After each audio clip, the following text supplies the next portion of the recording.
as the seasons change, there are certain pieces of our behavior that change. The same is true when it comes to building a business and building a life. You're going to be in and out of seasons, and you've got to make adjustments accordingly as you manage it and navigate it well. Yo, this is the Streetwise podcast. I'm your host, Matthew McReynolds. I'm a franchise consultant, a multi-brand franchise owner, a father, a husband, a fitness enthusiast, and it is my mission to help you get off of zero and join the rest of us in achieving your dreams. Get your popcorn ready, buckle up, let's go. All right, folks, today we're talking to Elizabeth Mahusay. She's an author, she's a podcast host, a wife, a mother, a business and sales coach, and just a powerhouse of a human being. I thoroughly enjoyed our conversation. I learned a lot from her. We actually met in a local networking group. Who would have thought? Man, there are amazing things that can happen when you plug into your local community. I say it just about every single week. And boy, I'm not kidding. There are high-level individuals very close to you doing amazing things. And by building synergy with these people, you can level up your game. And that's what we're here for. I hope you enjoy this episode. Elizabeth brings a ton of value. Buckle up, get your popcorn ready. Let's go. I'll see you on the other side. Yo, this is Streetwise. I'm your host, Matthew McReynolds, and today I have Elizabeth Mahusay with us on the Streetwise stage. I am super excited for the value add that I just know you're going to bring to me, but also the audience. So, Miss Elizabeth, thank you so much for joining. How are you? I'm doing well. Thank you for the invitation. I appreciate it. Yeah, so this is not your first rodeo. You've done a few of these before. Am I right? I have for sure. What gets you up every day? What excites you about what you get to do? That's a great question. What gets me up every day, I mean, if we're getting to the root of it, is the opportunity to Yeah. influence people for the better, right? So the being able to, whether it's stepping on a platform or getting on a phone call or being on a video call, the opportunity to influence others so that they can be better versions of themselves for growth, for impact within, it could be in their home, it could be their community, it could be their organization. That's truly what gets me out of bed and gets me excited about what the day holds, because there could be so many different aspects to it, but at the root of it, it's all about how am I influencing others for the better. Oh, that's exciting. So, okay, the next step is how do you get to influence others for the better? What does that look like for you at a granular level? Okay, granular level, we will start with one would be the one-to-one coaching that I do in the business space, whether it be helping someone to be technically more proficient as a salesperson, to actually leading salespeople or growing organizations at an executive level. It's that one-to-one coaching that allows for opportunity to influence where people are, where they want to go, how they want to show up in the process. So that would be one aspect, would be the coaching aspect. The other aspect of influence has to do with my community involvement and showing up and being part of, whether it's a chamber of commerce or one of the committees within the chamber of commerce, or connecting at my church and serving there. Fred and I, that's my husband, we're always looking for opportunities to be part of what is going on in our local community. That's very, very important to us. And another aspect would be my writing and my speaking. So I have 2 formally published books right there. And then I'm working actually on a third one right now based on my keynote. So those 2 go hand in hand. So the writing aspect is an opportunity to influence people. I absolutely love hearing from someone who's either gone through one of my studies or watched watched one of my videos connected to one of those studies online, and they're just talking about how much it's impacted or made a difference in their life. So that's really, really important to me. And then that last piece being whether it's a stage where I'm speaking in person or the videos that I drop every week, the opportunity to influence people through great content, through delivery of challenging messages, through thought provoking questions. That would be another aspect of you asked me to get granular. Okay, I just want to go back to that. You asked me to get granular. I this was my doing. This was my doing. I take full responsibility and So accountability that would kind of for give you it. the a more well-rounded and I will say this, that even if it's not in any of those spaces, it's my heart really is that every interaction that I have with every single person is an opportunity for influence for the better, right? That they leave my presence feeling enriched and important. So regardless of whether it falls into one of those primary categories, I do hope that every interaction is an opportunity to influence people for the better. I agree wholeheartedly, and I just respect the sentiment. And I am becoming a fan of yours, but not just you. On if I'm being honest, your family, you guys are impressive. So I need to know, first of all, how do you guys operate together? Because to me, you both seem like such powerhouse personalities, like the Mm. definition of a power couple. I mean, I see you guys fitting into avatars of that. And then I know you've got kids, and I've gotten to meet one of your sons, Yep. and the voice. I think that voice is Do hear genetic. voice. Yes. Between you and Fred, I mean, you guys are something else. So, what's the dynamic like for you as, I guess, meeting, dating, becoming business owners together, and now just rock stars in the community? How have you guys had to grow together, and what have been difficulties and things that you've had to overcome? That's a great, I love that question, because so often when people find out that Fred and I work together, and we have for many, many years, they go, "Oh, I could never work with my spouse," or, "Oh, that I tried that didn't work." So I always appreciate the opportunity to share a little bit about that. So for the people who watch this, Fred and I met, I was 15, he was 16. Okay. We were very different people back then, aside from we were much younger. Sure. But we dated in high school, and he would want me to say that I broke up with him multiple times. So part of that initial dynamic was, I'm actually the extrovert, Fred is the introvert. The Fred that Matthew, that you see and how he shows up is because he has learned the skills necessary to engage with the community, to engage with people. And so oftentimes people go, "He's introverted." I'm like, "Oh yeah, Fred's very much introverted." So in that sense, we are polar opposites. I'm extroverted, he's introverted. I'm very direct, he's not as direct, right? I'm a conflict approacher. He would be more on the side of conflict avoiding. So we are definitely very opposite. And early on, let me tell you, I messed it up big time. Aside from I broke up with him multiple times, and Mm. but Sure. I say mess it up in that I did not have proper respect for the value of the differences that we have. And that's always my big encouragement to people who are in family relationship and in business relationship. I believe it's absolutely critical to value the differences that exist between people, and learn how to leverage those differences for the overall growth of the team and also the growth of the business. So aside from I messed it up big time and I was super disrespectful of Fred, and I mean I would just kind of drag him along like, "This is what we're doing and you're along for the ride." I had to really grow in that area my own self, and having children really helped us with that as a husband and wife team.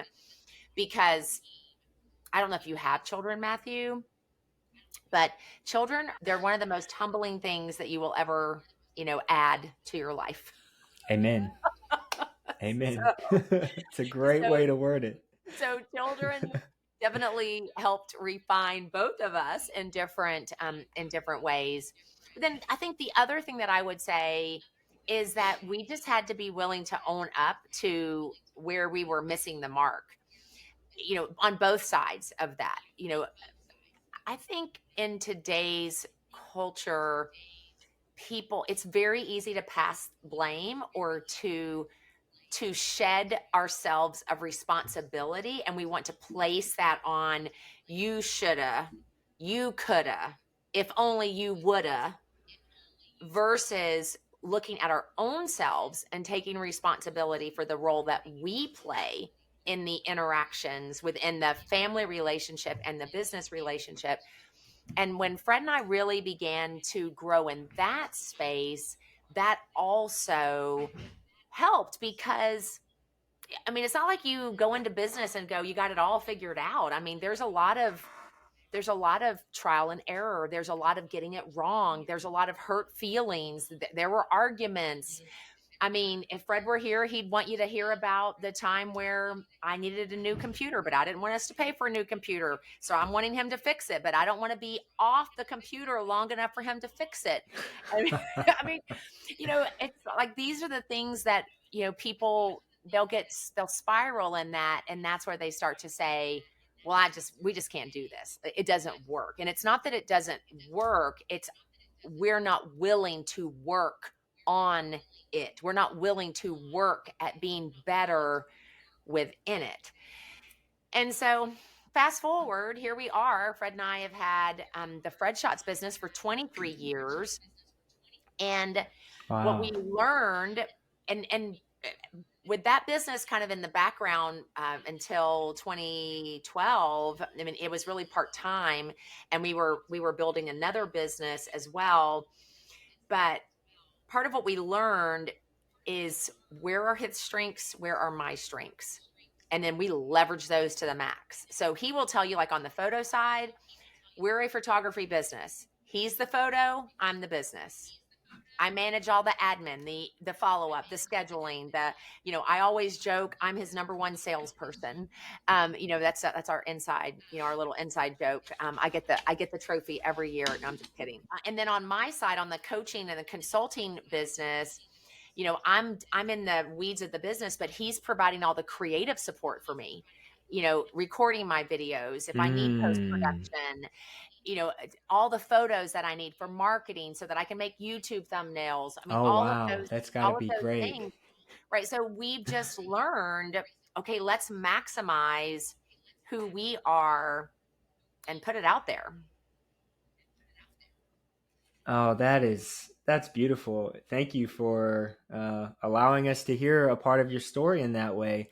I totally resonate with the working with the spouse. So, my first business was the Mosquito Joe franchise. We opened it in 2016. My wife and I got married on March 12th, and then on March 13th, my dad flew both of us to Virginia Beach for corporate training. We were there for a week, and then we came back home and launched the business, immediately getting married, immediately after. That was our first honeymoon. So Yeah, yeah, you're talking about a it recipe was for nuts. all the stressors, right? On a new relationship. You were just plunging in. Yeah, 100%. We went all the way in, and we've had to navigate that, and we've had to figure out, okay, where do we fit together with building the business, but also building out our family. My wife has had 4 full pregnancies in the last 5.5 years, and we've got 3 beautiful little babies to uh, to bring back from that. And my oldest will go to kindergarten next year, and so we've got the growing family and the growing Yeah. businesses. So I think it's really cool and it's really special. And I think if people are willing to put in the work and put their pride and their ego to the side a little bit and understand who the other person is that they're Yeah. working with and building this business and family, it could be a beautiful thing. Well, cool. That answered a lot, and I wanna keep going back and forth between. I want to know about you. I want to know things that people don't really know about you, and I try to structure my questions that way. But I also want to get deep into how you add value to business owners, and I think there's what I try to do with this show is to create a real roundabout way of getting all of that looped into one Excellent. interview. You had said earlier that you're naturally much more outgoing and direct, and your husband is more introverted, but he's developed the skills in order to pose or wear the mask or be the avatar for an outgoing person. What had to take place in him in order to learn those initial traits that didn't come naturally? And then if you had to do anything like that on your journey. Okay, yeah, that's a lot of questions right there. So let me, but I want to go back and just, Sorry. if I may, Fred does not pose, right? So I want to be careful. I want to make sure that I clarify that word. Fred has learned how to show up in a space where that is truly who he is. So in other words, he's not faking it to try Interesting. to make it. That is truly who Fred has become. Now, that's not to say that when we get back home, like over here to my left, your right, there's a drum set over there. Like he'll get on and play drums, and just with his music, and no one's talking to him. I mean, because introverts can, it requires a lot more energy for them to be on the front and center, so then they need to replenish that when they come back, in this case, to our home. But Fred's truly, he is not posing. Like how he shows up is really who he is.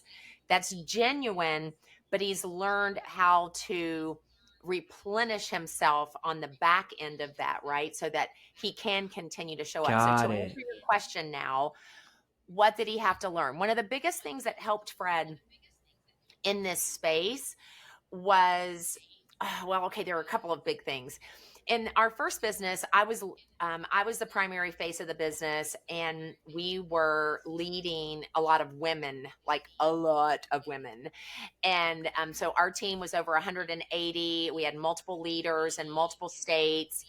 And when when Fred, I mean, he was always there and present and engaging, but because we were part of the 0.1% of the company, I mean, people were interacting with him all the time. And so that was a great opportunity for him just to develop the skill of, cultivating conversation and relationship and all of those pieces. So that was one aspect of his growing in that space. But on a technical level, when we were in college, we both took Myers-Briggs, so that we could understand who we were as people. I'm an ESTJ, he's an INFP. We don't have time to go into that, but we knew where we were on the DISC assessment, and we also knew how we thought. I'm a global abstract thinker, he's a concrete sequential thinker. So better understanding who we are allowed us then to go, where are our areas of growth opportunity, and then to really challenge ourselves in that area. The second big way that he developed skill was when we moved from Tampa, Florida to McKinney, Texas at the end of 2010. And we restarted Okay. two businesses. Okay. We had no friends, we had no family that lived here. It was a complete, well, we're faith based people. It was a complete pick up, pay to move yourself, or should I say, go into debt to move yourself and restart. And when we got the first business established and we went to go and begin to reestablish the Fred Shots brand here, let me tell you, it was very difficult for Fred as an introvert. But we knew the only way to get it going was he had to get out there and put himself out there. So he was networking 5 days a week. And guess what? Wow. When you're out delivering a 30-second commercial, you're engaging with people every day of the week. literally you are developing new neural pathways for skill sets that you may not have had or make you uncomfortable, but because you do them enough, you develop them. And that's what happened. And so ultimately he put in the work to cultivate more of that skill set. And then as we began to network together, that's when we started going, okay, we need to combine our love of community and people and really see how can we as a team support one another and show up in the community, because our heart is for people to have strong marriages and also partnerships in that sense. So it just became it became kind of the natural progression where that's concerned. Yo, thanks for listening this far. It's at this point in the episode that I want to talk about Streetwise franchising, teaching, training, building, Streetwise franchising. As a franchise consultant, it's my job, it's my absolute pleasure to be able to help aspiring entrepreneurs find, launch, and build their ideal business. If you've always wanted to start your own business, but you don't know where to start, if you want to leave that corporate job, but you're a little afraid to take the risk, I'm here to help. I've been a franchise owner for almost a decade. I've learned what it means to build a team, to run a business, to struggle. And I know, based on my experience, how to help others find the right ideal business for them. Streetwise franchising. Stay humble, stay hungry, stay streetwise. Let's get back to the episode. So you had asked about what are the ways in which I've had to grow, because let me assure you, I've had a lot of areas where I've needed to grow. Probably one of the most significant was it a longer story, but ultimately let's just suffice it to say I came into my 30s with a very independent, self-sufficient, get her done mindset. It's on my list, check it off. I'm very achievement oriented, and I could be back then I could be very tunnel vision on that. And you miss a lot of opportunities when you're just so focused on achieve, achieve, achieve. And people can feel uncared for and unheard and unseen because I had too much inward eyeball disease ultimately. So a big aspect for me was the ego, the pride, humbling myself, and being willing to be vulnerable, being willing to admit that I was imperfect, that I did not have it all together, that I was a work in progress. That right there, if someone listening to this is thinking to themselves, what if people knew that I had not arrived or I was not perfect? Would they accept me, like me, respect me, do business with me? I would wholeheartedly say vulnerability was a huge factor in my growth. And that, of course, as you can imagine, played into Fred and I being able to work better together. Imagine being married to a wife who believes that she knows it all and, is unafraid and direct to tell you about it. It can be very challenging. And it was very challenging. I wouldn't know that. I wouldn't know about that. Is your wife around there somewhere? But that was a huge growth. That was a huge growth opportunity for me. And then another big growth opportunity for me, just like it was for Fred, is when we moved. Fred and I will tell anyone and everyone that will listen, moving across the country and restarting businesses, when you're a completely commission-based entrepreneur and you are building from zero to pay your bills, to put gas in the vehicle, to put food on the table. Wow. We tell people it was the hardest thing and the best thing that we ever did, ever. And while it was the hardest thing that we've ever done, we would not for 1 second go back and change it, because it brought both of us in our own way to face with the need to grow, to trust, to be more firm in our faith, to better connect with people.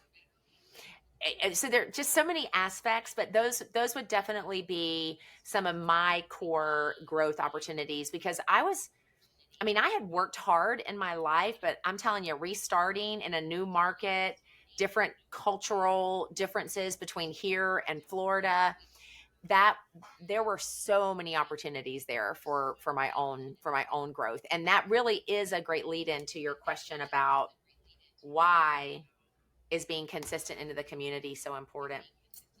When we restarted, and I was going to the Chamber of Commerce initially, the McKinney Chamber of Commerce, and Fred, of course, then began networking as well. What we observed it ourselves, and what we heard from people is that so often people will come in, and Fred calls it the vampire effect, where they want to come into a networking group, they want to get some business, and then they just exit.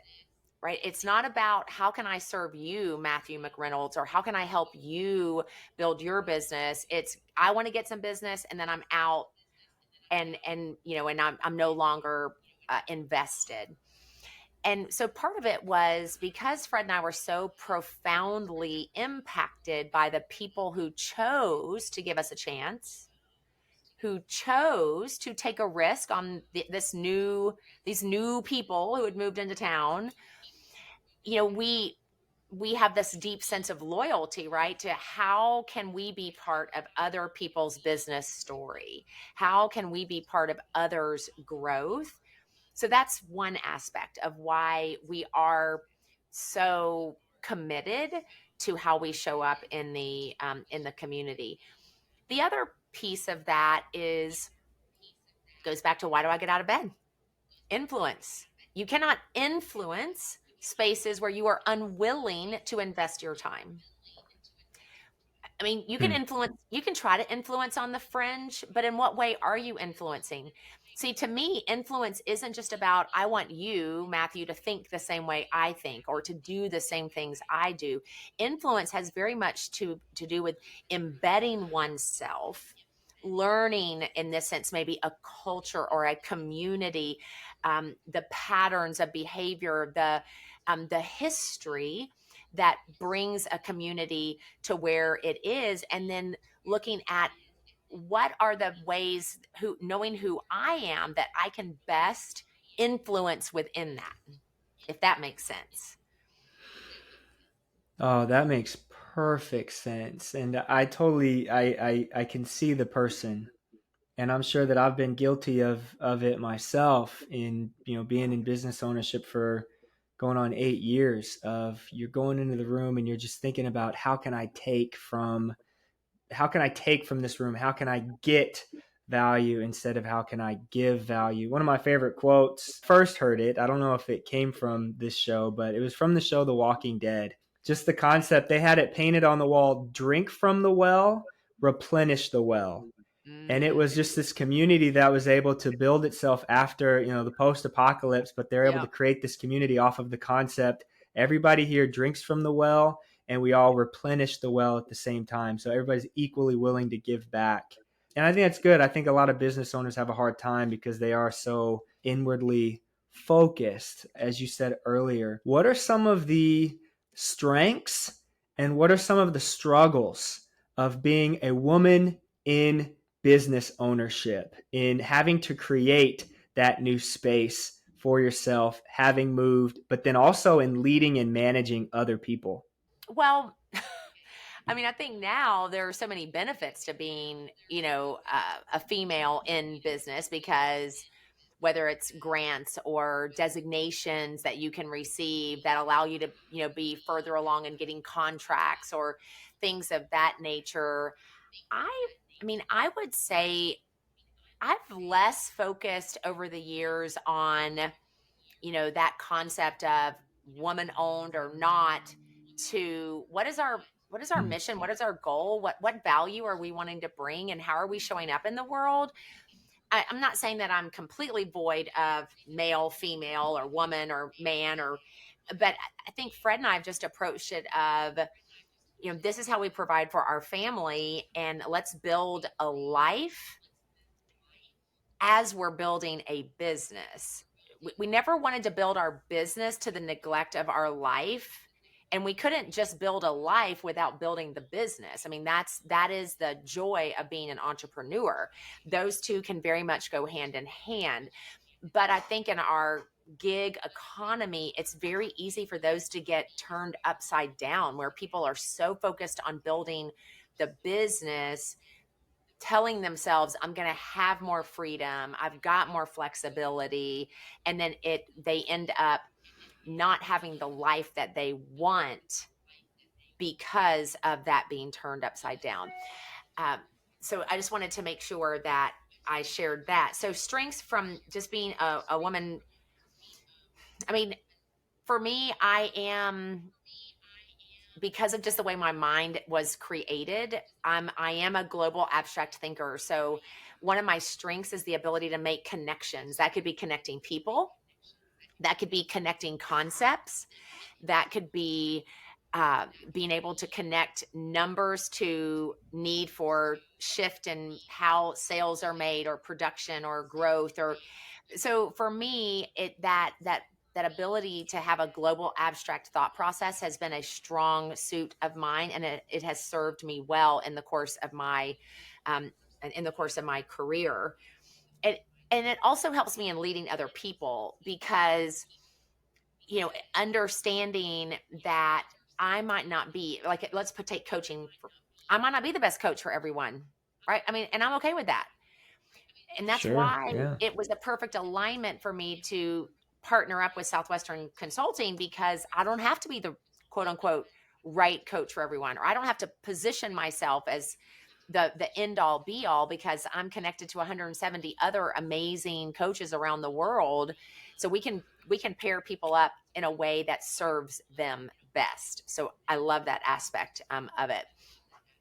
The struggle piece, I mean, I think at the end of the day, the struggle, I mean, struggles can come in many forms, but as a woman, you specifically asked me as a woman, I I did. still I still have a core emotional seat as a wife, as a mother, as a friend, as a family member.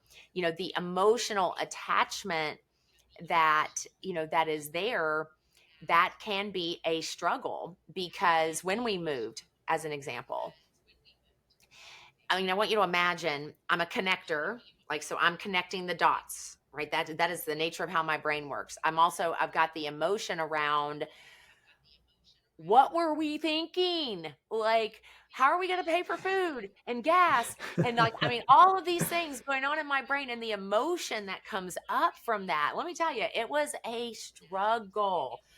And it helped me.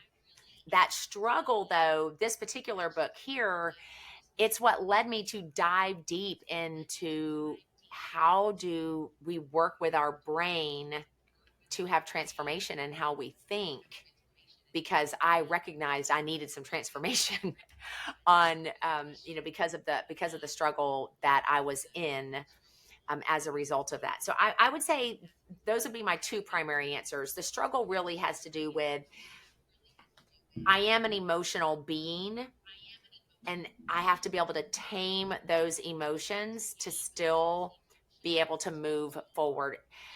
Something that I say, I have a whiteboard over here. The very last thing that I say to myself every morning before I step out to go into, like, eat breakfast and work mode, is that feelings, because that's the emotion, will deceive me, but my thinking Hmm. will lead me. And I add, because of my own background and faith connection, I think rightly based on the truth of God's word. That I say that to myself every morning before I go to work. And I remind myself of it regularly, because emotions can be deceiving. Thinking is what leads us. And so it's always taming the emotion and allowing, so that your thinking can lead you in a way that will be productive. You need both. You need Wow. both. But If we're totally all emotion, we're just like this, and that's no fun. And if we're only thinking, then we're going to ignore all the emotional signs that say something needs to be adjusted here. So it's having a good balance of the two.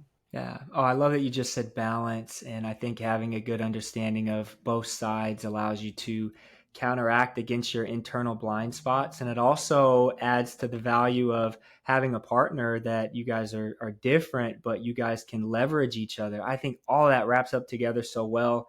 How would you advise somebody who is in a relationship and trying to build a business at the same time, balancing out, maybe the spouse is able to support, maybe there's kids in this situation, but building your family where one or both people in the relationship are trying to build something entrepreneurial.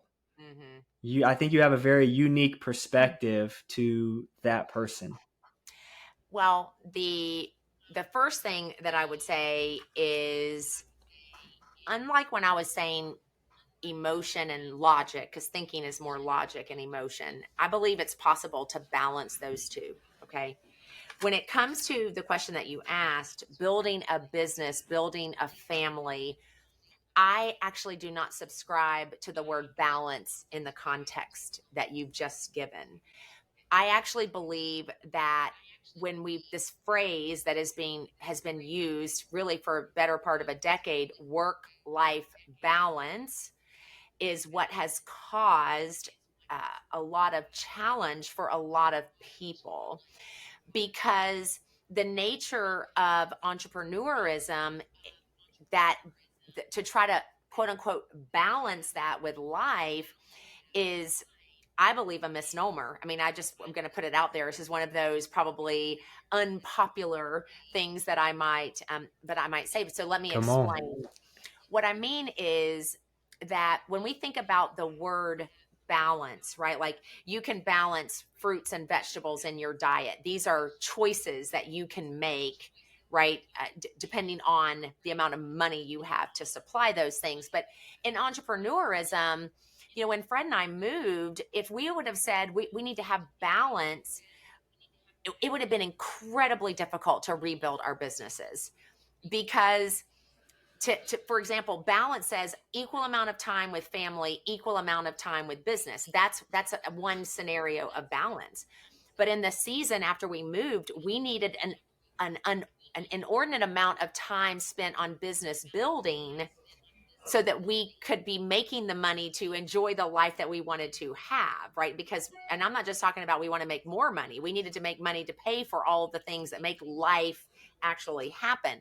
So I subscribe to, we need to manage life and business, which means there Okay. are times where, in managing life and business, we are going to be in a season where we're working more on the business, and we feel as though we have less time than we may like in the life pieces, the family pieces.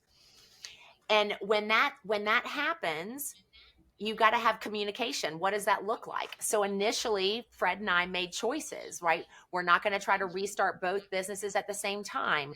When we first moved, Fred was the one primarily home with the boys in the evenings. When I was going out, I was the one doing the networking to begin with. He was the one making sure they were getting off to school, they were coming home from school. That season that we were in, if one were to assess, did we balance that? People would go, well, you were way out of balance. But we managed it well so that we could build businesses. Okay. Flip that. At the end of that first year, I had quite a few health issues that came up. And guess what? Things shifted. We were in a different season. I had to have a surgery. I couldn't work for 6 weeks.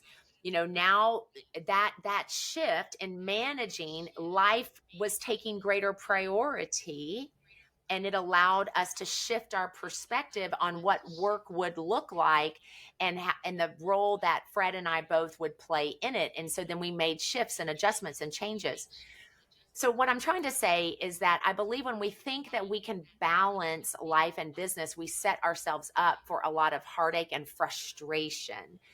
Versus if we go into it with, we're going to work this thing like mad while our kids are young, where we've got greater flexibility, so that when they're in middle school and high school, our businesses are up and operating well, and we have greater flexibility and freedom to be at the concerts, to drive them to and from practices, because they were both in music. And that's exactly what we did. And if you asked our boys who are about to turn 21 and 23, they've actually said this themselves. They don't say, "Oh, mom, you were gone all the time when we were 5, 6, 7, 8." No, you know what they say? They say, "It means so much that you were at every football game, you were at every concert, you were able to be present, to go on that trip." To That's what they remember. And so to me, it's way more about managing the two well, and communicating as a couple the season on which we are embarking, and how we're going to work together to navigate that well, to manage it well. And Fred and I have, I mean, to us, it's not about you have to do this or you have to do that. It's, we're a team. So this is what has to happen. How are we going to make it happen? And, and then just going about and putting in the work, as a team. So that's maybe a little bit more of a roundabout answer, but I think my biggest encouragement, my biggest advisement to folks is that think of it as seasons. And just like in the winter, summer, fall, or sorry, spring, summer, fall, winter, we change out the types of clothes that we wear, the activities in which we engage, right? As the seasons change, there are certain pieces of our behavior that change. The same is true when it comes to building a business and building a life.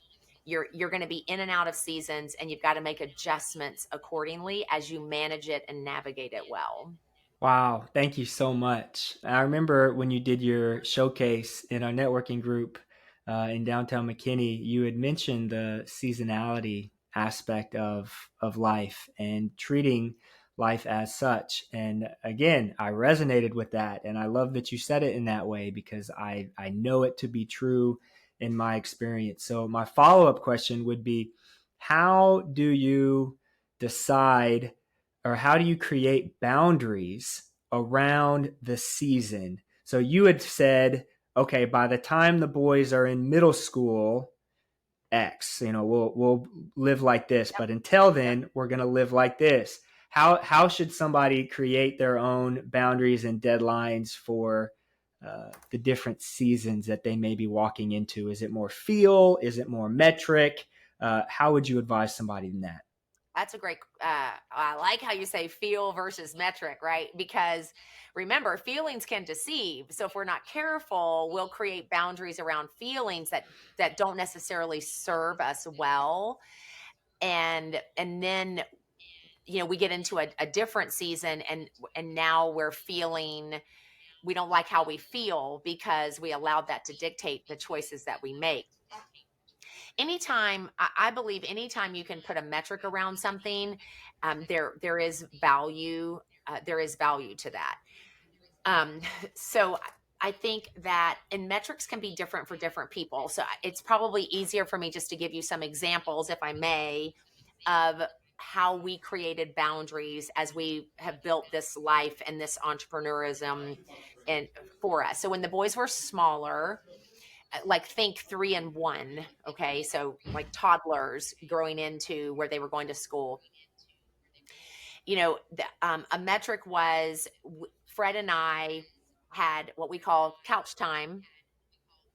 At least we try to do couch time 3 times a week, where the boys they may be in their playpen or they may be playing with something, but we're having direct connection time together, and they see us having that connection time. And then we did a date night minimally once a month. That's always been a priority for us, that there's always a date night. So that's a metric, right? The metric is we're agreeing that this is a priority. How are we going to make that a priority? Once they got into school and now they're older, now we're like 4 and 6. We had a family date once a week. It could be we went to the mall Mm. and we got Auntie Annie's pretzels, and they that got to be a treat, and we would sit in one of the tables there around where Auntie Annie's was, and we would have a family discussion of some kind. It could have been, but it could be around something relating to church or what we're doing as a family, or we would share with the boys what was happening in our businesses, the wins, the opportunities for growth, when we were going to be traveling. They were part of all of that. That wasn't a surprise to That's them. amazing. As they were growing up and our businesses were growing up, this was all happening simultaneously, and we wrapped them into that. So if we were going away for a retreat and we're going to be investing ourselves into 60 to 100 women at the time, the boys knew about that. And when we would come back, we would have one of our family dates. We're like, guys, listen, we want to tell you everything that happened. And we would give them names and we would show them pictures and we would celebrate the wins as a family. So my big thing here is boundaries have everything to do with ensuring that as a family, the boundaries around the entire family, like your business, it's a make it a family business. Like, and it doesn't mean that they have to work necessarily in the family business, but include them in the growth of the family business. Let them be part of the celebrating. Be vulnerable, not to the extent of we want to create anxiety, right? Like they we would be forthright with them about, hey, that trip that you want to take or this thing that you want, let's put that on a goal board. Let's wrap some activity around that. I mean, they would cheer us on because they knew when we fill in this thing on the refrigerator, we're going to Disney World, right? Because we lived an hour from Disney World at the time. um so boundaries, I think a lot are, one, it's you have to determine what they are. They need to be appropriate for the age of your kids. I do believe that if you can put a metric around it, like one date night a month, one family date night, etc., like really, really making sure, because otherwise, I'm telling you, the days are long, but the years are fast. And if you're not careful to have Amen. some metric, you'll be 10 years into the future going, what just happened? And what do we have to show for it? And that's why I believe it is important to make sure there is some level of metric around it, because life is happening at a very fast pace and it's very easy to feel like it's slipping out of your hands, and then you don't like where you are 10 years in the future. Hopefully that's making sense of, in some way, to the question that you asked me.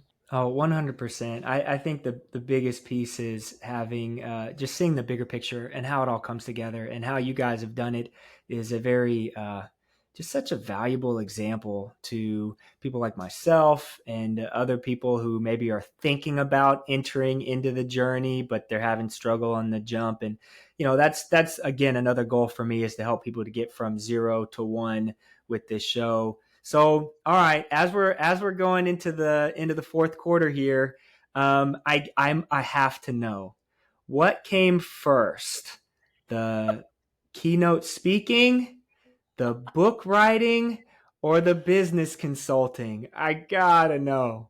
Okay. uh well, I technically, didn't think it would be this hard. I know. Well, I started speaking decades ago, right? I have a Okay.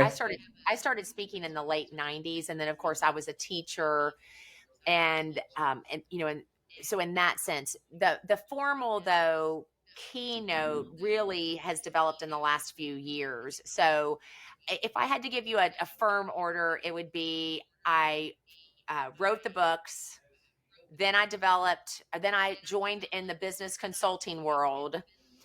And then I formally declared a keynote, because a keynote is very different. Like I am a motivational speaker, right? Like I can create a topic and deliver it, but a keynote is it's a very niche topic.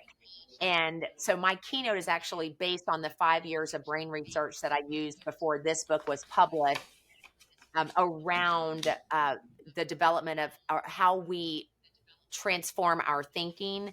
So that is a very niche topic. So if I had to give an official order, Mm. I would be book writing. Then I joined Southwestern Consulting, and then I formally declared this is my keynote niche or niche. But all of those three things were preceded with 2 decades of teaching, speaking, business building, all the things. Got it. No, that paints a really good picture. And just for context, I I want to be all of that. That is a huge goal of mine. I'm currently getting as many reps of speaking in front of groups as possible. It's a huge reason why I started this, doing the business ownership, specifically in franchising. I'm moving into the franchise consulting space, and I'm working on my writing. And so I'm at the early stages of, all the things that you've just been able to accomplish. So again, fanboy over here a little bit. I'll take it back a notch. But what are some key components in developing a keynote? Ideally, it's in an area of expertise that is backed with, just key experiences that you're able to bring to the stage, and that I think keynotes can come in many forms. They can be inspirational, they can be technical. So it's not that you have to be in one space or the other, but I believe a keynote that is great and that really resonates with people is that it has emanated from within, right? Like you are, shall I say, you have marinated in, you have spent time really digging in on whatever it is that becomes your keynote, where people know when you open your mouth, there is this sense of this is backed by, that years of Mm. experience and research and development and all of those pieces. And typically, just so you know, keynotes are normally going to be between 45 minutes and an hour most of the time. Like if someone's being paid to deliver a keynote, it's usually in that 45-minute to an hour time frame. All right, everybody, that's a wrap. Thank you for making it to the end. Hey, if you like this episode, if it added value in any way to your life, do me a favor, give it a like, share it with a friend, give me a review, leave a comment, whether that's a rocket emoji, thumbs up, a fire, 100 emoji, leave me something. It's the only way to get this out there to other people, and I appreciate you so much for listening. As always, stay humble, stay hungry, stay streetwise. Peace.